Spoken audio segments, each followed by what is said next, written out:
Year 9, welcome back to your second lesson with me, Miss Theka. Last lesson we started to think about the impact of World War I on German citizens and the steps towards the end of World War I with the armistice. So we're carrying on with that today. We're thinking about the changes that occurred within Germany as a result of her losing World War I, and we're going to be focusing mostly today on revolution and the revolution in Germany. So you're going to need some paper. We are going to be doing a fair bit of writing today, which if you haven't been doing much of that recently, it might come as a bit of a shock to the system. So if you feel like this is a bit much, then obviously feel free to do this YouTube lesson maybe in 2 sittings, maybe do one half of it today, another half tomorrow. It's totally fine, completely up to you how you want to do it. You know you've got a full week to get it done. So title in, what is a revolution and why did one happen in Germany? And then what I want you to do once you've got the title down, obviously I know all this says discuss with a partner, but we can't do that. What I want you to do is I want you to think about the word revolution and I want you to write down its definition. What do you think the term revolution means? Revolution can have more than one meaning. So if you know more than one, then obviously feel free to write down more than one. But if you just know one, get that down. And then I'll go through the definition for you. So pause me now, date and title in, write down the keyword revolution and write down its definition, please. Okay, so as I said just before, the term revolution does have more than one meaning. So first of all, a revolution means a turn, like a rotation, like the full turn of the hand on a clock. It's revolved. It's gone all the way round. Revolution can also mean forcibly overthrowing a government in favour of a new system. So like a revolution can also stand for a rebellion, a revolt or an uprising. And 3, revolution can also stand for change. It's something new. It doesn't necessarily mean that something new is something good, because it can sometimes result in bad things too. Think of the Industrial Revolution. The Industrial Revolution brought a lot of change to our country and to other countries as well. Some of that change was very good, completely revolutionised our landscape of our country, towns, cities, factories, that sort of thing. But also the Industrial Revolution had a lot of bad outcomes, particularly for the working class and the people that lived in the industrial towns during that time. So if you didn't manage to get any definition down for me, please think about these last 2 here in particular and write down those definitions. It's a turn, it's a change. That change can be something good, but it can also be something bad, and it can also mean to forcibly overthrow, so as part of a rebellion, revolt or uprising. Okay, so I would also like you to get this little spider diagram down for me, please. So let's just rewind the clock a little bit before World War I broke out in 1914. This was the political structure of Germany in the early 20th century. So at the top of this structure here, you had Kaiser Wilhelm. Kaiser obviously means king, so he's going to go at the top in the middle. The Kaiser can call and cancel Reichstag whenever he wants. So that is his lead and main role. Then on this side, coming off here, well, what was the Reichstag? The Reichstag is German parliament. That's a rather bad picture of it there, sorry. That's a rather bad picture of it there, but Reichstag just means it's their version of parliament. And the Reichstag could agree to or reject the policies of the Kaiser. So the Kaiser calls upon Reichstag, introduces policies, they discuss it, they can reject it or agree to it. But remember that the Kaiser can cancel Reichstag whenever he wants, so obviously that would have an impact on their decisions. Then on this side here, the government was made up by the party with the majority in the Reichstag. And by majority, that means elected members of parliament via seats. So a certain amount of seats within Reichstag, lots of different political parties, but the party that held the most seats, they were the majority party, and they were in control of the Reichstag. But you've also got to remember that whilst they work within the Reichstag, the government can also be appointed and dismissed by the Kaiser. So again, Kaiser at the top here, he can call or cancel Reichstag whenever he wants to. Reichstag can agree or reject the policies of the Kaiser. The Reichstag is filled by the majority party that runs the government, but again, that can be appointed or dismissed by the Kaiser. So really it's the Kaiser calling the shots here. And then right down at the bottom bit, the last little bit to draw in, voting system. Men over 25 could vote for the people that it wants to sit within the Reichstag. So they would have elections almost in a similar way that we do now. Elections, campaigns, only men, not women, over the age of 25 could vote for the people that it wants to sit in the Reichstag. But if you think about it, that is a limited power, because actually the Reichstag and the government can't run freely. It's controlled by the power of the Kaiser, Kaiser Wilhelm. He can call, appoint, dismiss, reject, cancel or close the government and the Reichstag whenever he wants to. So get those boxes down. If you need to, pause me at any point throughout this in case I'm going a little bit too quickly. So this type or this style of leadership is known as autocratic. This means that the ruler has absolute power, and of course that ruler within Germany in the build-up to World War I is Kaiser Wilhelm. Often, absolute power is seen as a bad thing. Many claim that autocratic rulers don't take account of other people's wishes and opinions, and it's often people like the general public, ordinary citizens like me and you, that suffer the most underneath an autocratic ruler who has personal power. Things are often quite unequal. Sometimes maybe the law can be bent to suit certain people and not others, and generally the lives of ordinary people tend to suffer under this type of rule. So now we need to skip it a little bit, because as we know, in the build up to the end of World War I, by the time we're getting into 1917, 1918, feelings about the war has very much shifted. No longer does it feel like it's a call to arms, a call to support the nation, to support the motherland. Instead, ordinary people of Germany are now feeling really fed up, and they want the war to be over, and they blame the Kaiser for the hardships that they've suffered throughout World War I, and they blame the Kaiser for the loss of World War I.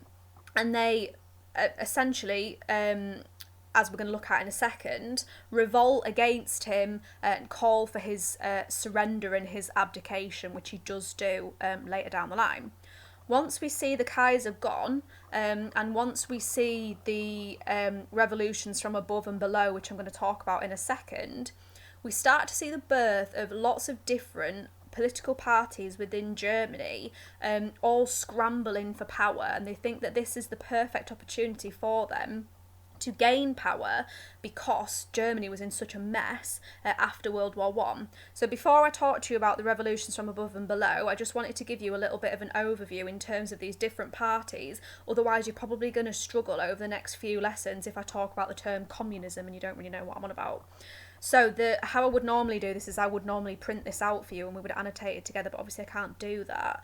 So it might be best if you have like maybe even a full page, turn it on its side, so it's landscape, draw this arrow across the middle, and then at the bottom, left wing, centre, right wing, and then get these different sections coming off your arrow, and then we're going to be labelling not every section, but we are going to be labelling some of them, so you need to have a little bit of room to write around the outside if possible. So probably a full piece of paper might be better.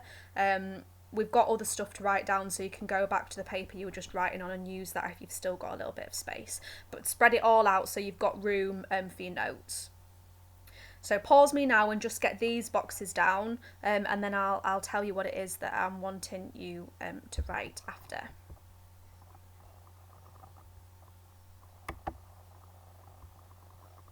Right, okay, This might seem like quite a lot, but obviously you can shorten it, and I'm going to ask you to just do it in little chunks. So if I just go back to this blank section here before I put the boxes back up, you can see that we have on this side the far left and this side the far right, which is sometimes just what people refer to it as. Instead of saying maybe the Communist Party or Nazi Party, they're sometimes referred to as far right and far left, and that's what that means. It is literally the left side of the political scale and the right side of the political scale. And you also have within the middle the centre of the political scale, and then different groups that are slightly off the centre, okay? And then this is what these sections basically mean. So I'm going to start with the far left here, with the Communist Party. You can see their symbol there underneath this box. Sorry, I've kind of squidged it in. There, the hammer and sickle, which is their sort of flag, their, I was going to say motto then, but it's not a motto, their symbol, that's the word I was looking for. So, what does it actually mean if you're a far left Communist Party? Communists don't believe in social classes. They believe that everyone is equal and that everything should be distributed equally. So what I mean by that is communists would argue that money and the economy is almost like the root of all evil. That the reason why people commit crime, the reason why people are unhappy, the reason why there is so much injustice in the world is because of the economy, because we have a class system. We have the elite, the mega rich at the top of our class system who, if you've ever heard the term the 1%, that means that 1% of the population of the entire world owns all of the money. That 1% has more money than the other 99% of the people that live on the planet.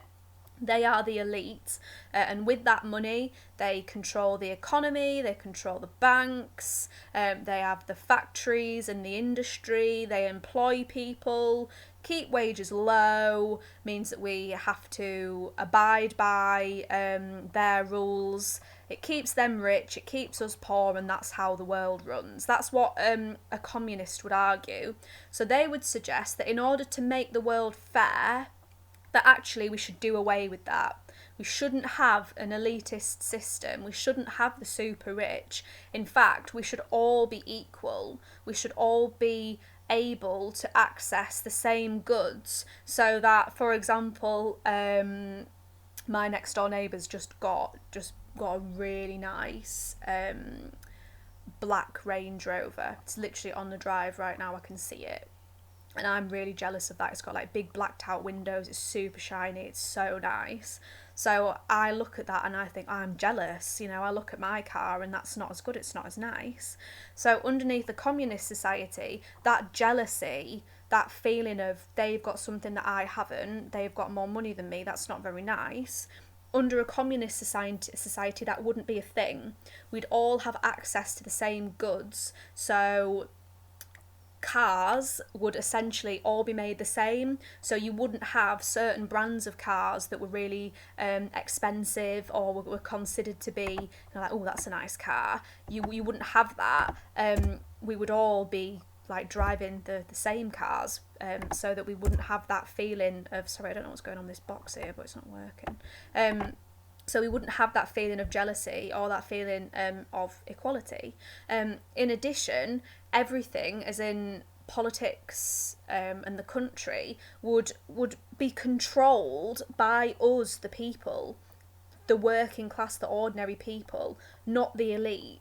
So factories and farms would all be run and governed just by ordinary people, but we're not working for profit.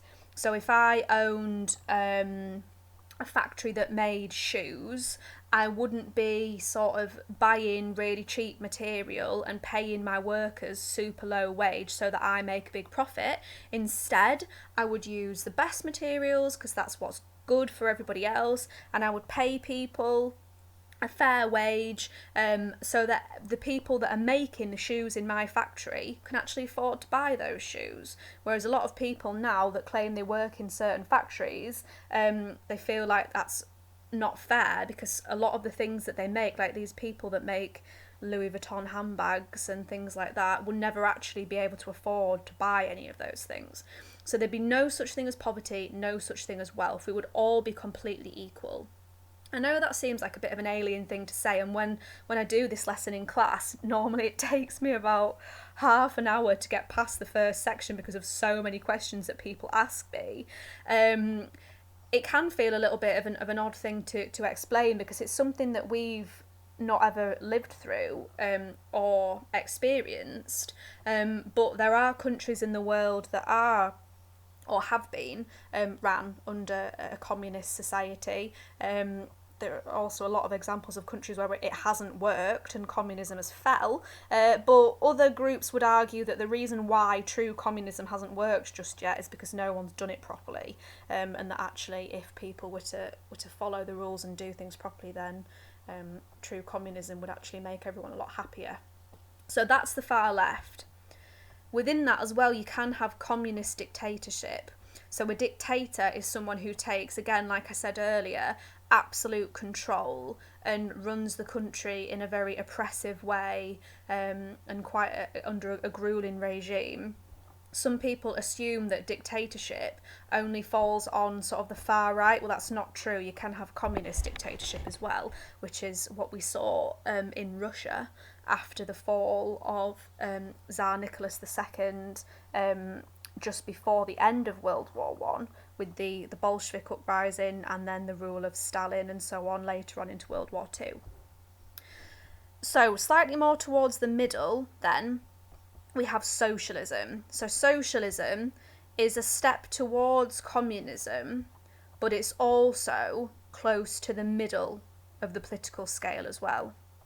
So under socialism, and this here, if you were to think of a modern day example, this is where like the Labour Party would sit. Well, probably slightly more towards this bit here, slightly more towards the middle.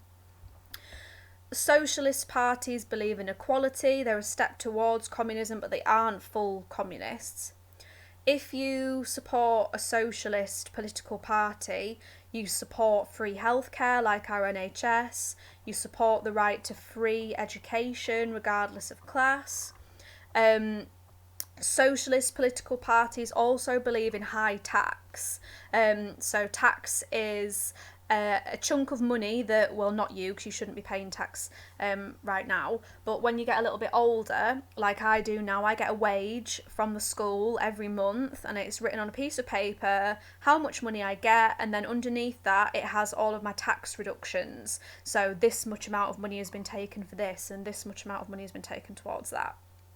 And under socialists, they believe that the higher you make, the more money you have, the more tax you should pay.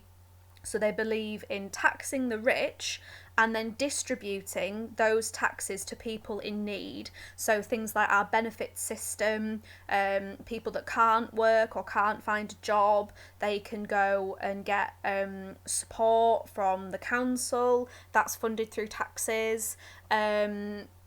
Things like free school meals, again, a lot of that's funded through tax money. Our NHS, if you lived in places like America, they have to have healthcare insurance, so they have to pay for their medical bills, whereas as here we don't. So socialism, you can see where it's one step towards communism, but not obviously full-blown communism. Then within the centre here, you've not got anything to write coming off this here, but centre parties tend to be classed as liberal parties, where they don't sit on either side of the political spectrum, obviously not far left or far right. Centre parties, although they did gain some support in Germany after World War One, they also struggled because they seemed to just float within the middle, and they didn't seem to be extreme enough, and people wanted to see massive change. So if you want to see huge radical change, you're obviously going to lean slightly more towards one of the more radical parties, be that left or right, and they saw things like the German centre parties and the centre parties, more liberal groups, as just not being radical enough and not believing that these centre groups would actually bring about real change. So some of the centre parties also struggled as well because they weren't considered to be radical enough. Next box across, conservatism. So coming off here, if we were to have a modern day example, similar to what I said with socialism, this would be your Communist Party, not Communist Party, what am I on about? Your Conservative Party, which we have today within our government. Boris Johnson is the Prime Minister, is the leader of the Conservative Party, and this is where they would sit on sort of the social scale. So Conservatives support social and economical conservatism. If you conserve something, that means that you're trying to keep it the same. So they tend to support traditional policies, traditional values. They support a class system, unlike communism and socialist parties that believe that class and the elite cause issues within the country. Conservatives argue that actually the class system and the economy, it keeps everything ticking over, and that's what allows the world to continue turning, essentially. But conservatives also think that society should be able to run itself more. So they believe in less government intervention, less spending, and therefore conservatives tend to have a smaller tax system. So unlike socialism and the Labour Party, who would increase taxes to distribute that money, conservatives tend to support lower taxes. They believe that if, for example, if you tax a business less, then the money that business would save in taxes, they would then reinvest into their own business and employ more people. And if you employ more people, they're getting a wage, then they're spending more money in the shops, and then that's good for our economy. They argue that actually, under socialism, where they're taxing the rich more, that is restricting them. So you can see how they differ. Then we have far right, and can I also just stress that this line, this arrow, implies that these are actually quite close together, but they're not really. The arrow should be pulled apart further. So on this side here, we have nationalism, fascism, also sometimes known as National Socialism. This is a far right movement, but can I also just say that you can also be a nationalism and not be a fascist. There's nothing wrong with loving your country and being patriotic, but National Socialism and fascism is something slightly different.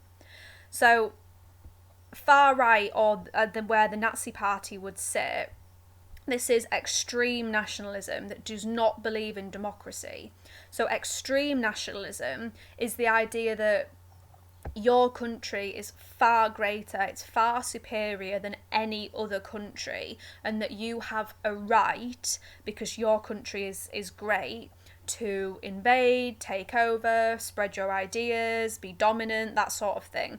And they're against democracy, so they are not for giving ordinary citizens a voice or a choice.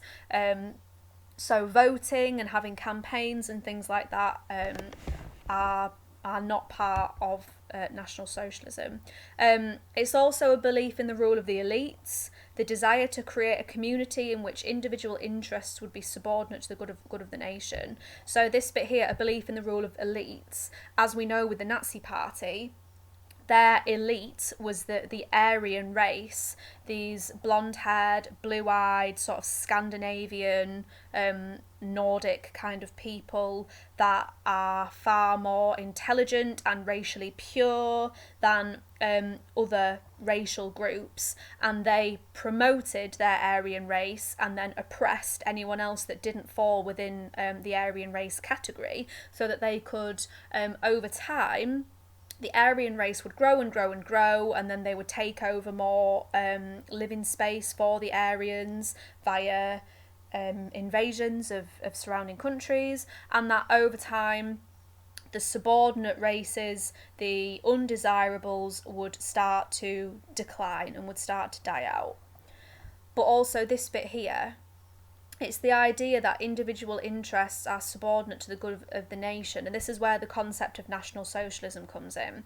So under communism, the idea is that the right of the person, of the individual, is greatest. That you as one person, your needs and your wants and your equality is key, and it is massive. Whereas for National Socialists or fascists, they're not interested in the individual needs of the people as such. They're more interested in the good of the nation and how you as a person can serve your nation. Whereas communists would argue that actually it should be, how can your nation serve you and help you?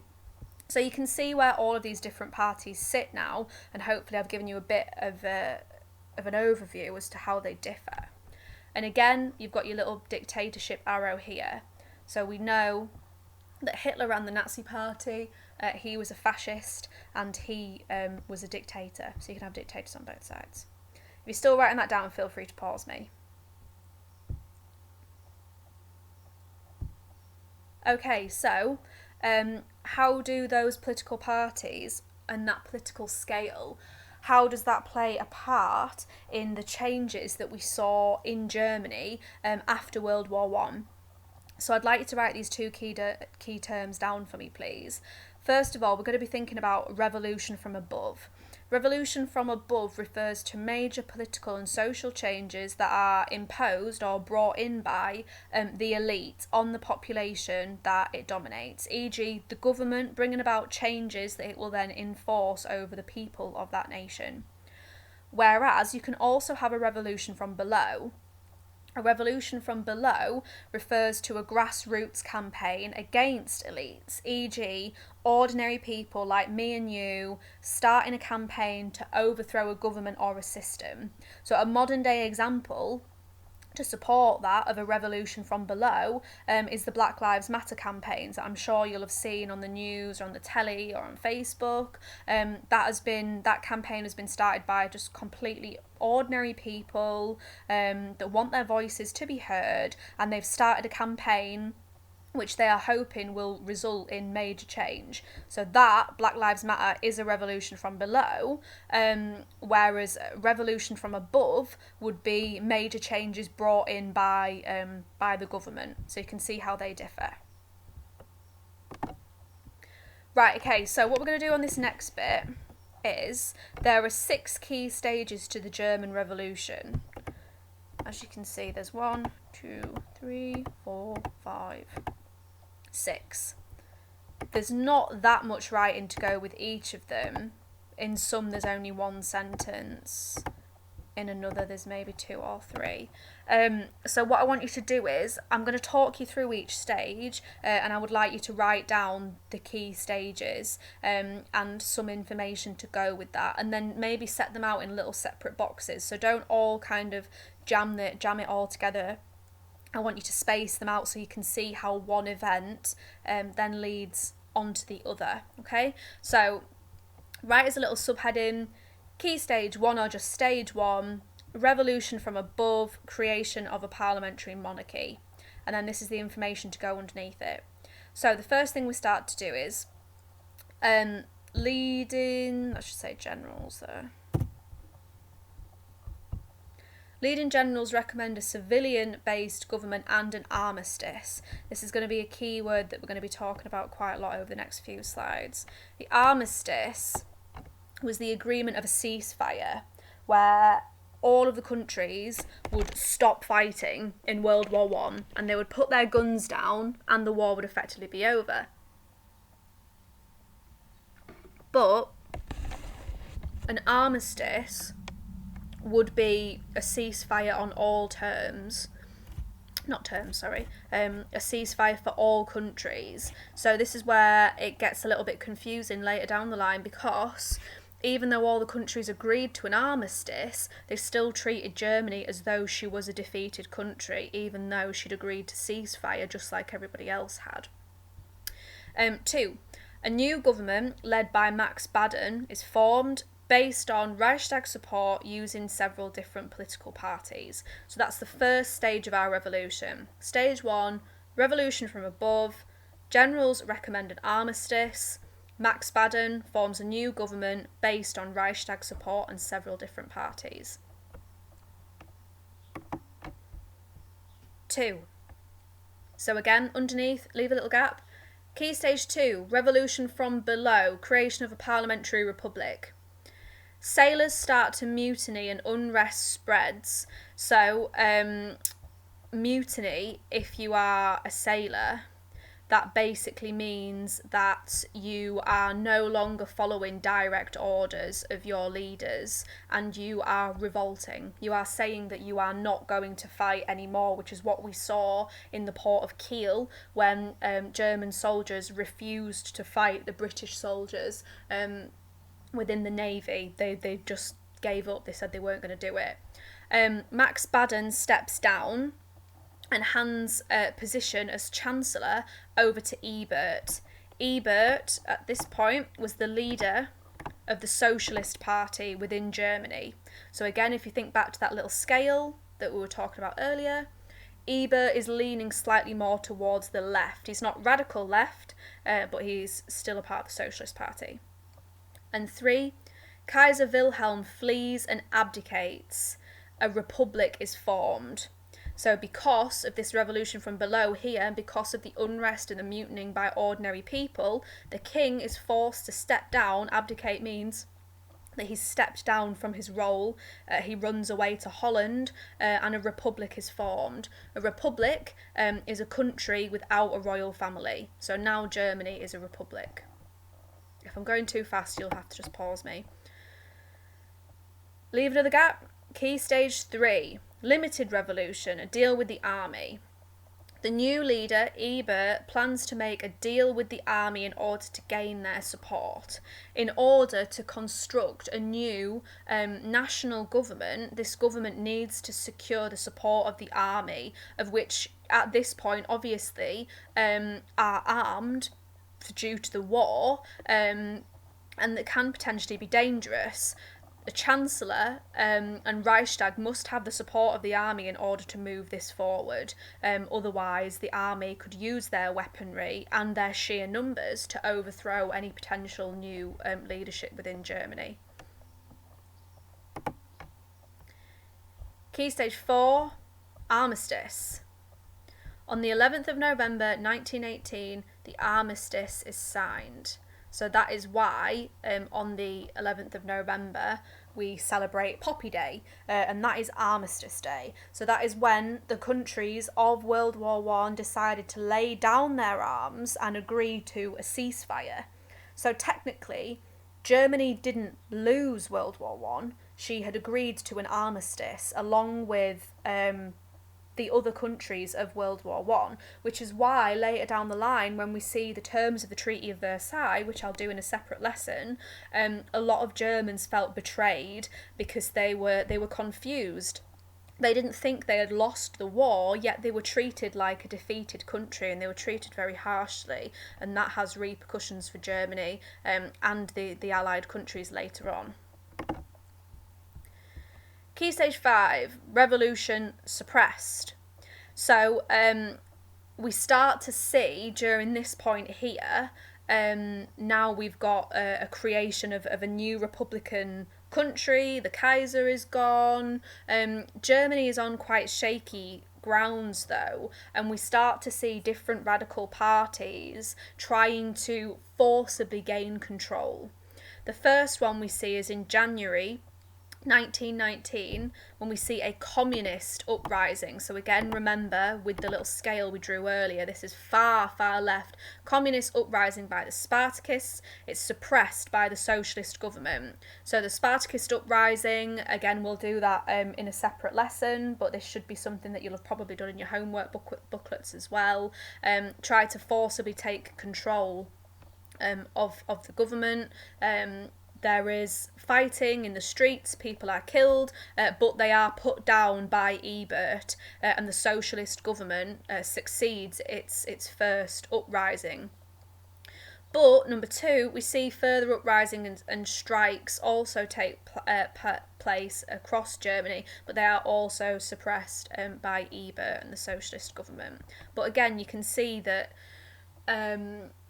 it's a period of great unrest and a period of great change, and some radical groups are trying to use that as an opportunity to gain power because the country is so unstable.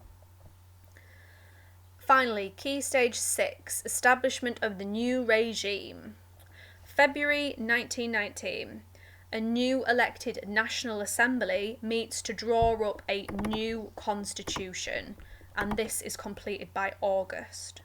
So this is the end of the 6 key stages of the German Revolution, and by this point here, Germany is a completely different country, and it's run in a completely different way than what we saw pre-World War I with the Kaiser, with absolute power running autocratically, dominating Reichstag and the government. Now we've got a National Assembly with a newly drawn up constitution that they have to stick by in order to try and run the country in a more fair way, without a monarchy, without a king, and instead with a civilian-led government that has been picked by the people for the people.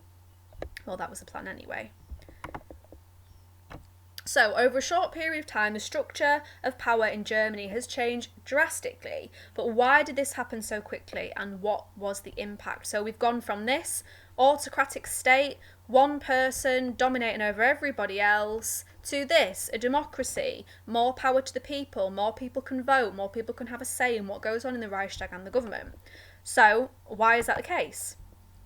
So I will send this via email in case you can't see it, but if you can see it, then obviously just pause me and give this a read. So read this information, why was there a revolution in Germany in November 1918, and then complete these 3 questions at the bottom for me, please. Okay, so that is the end of my lesson for today. Thank you so much for tuning in, and I'll speak to you again shortly.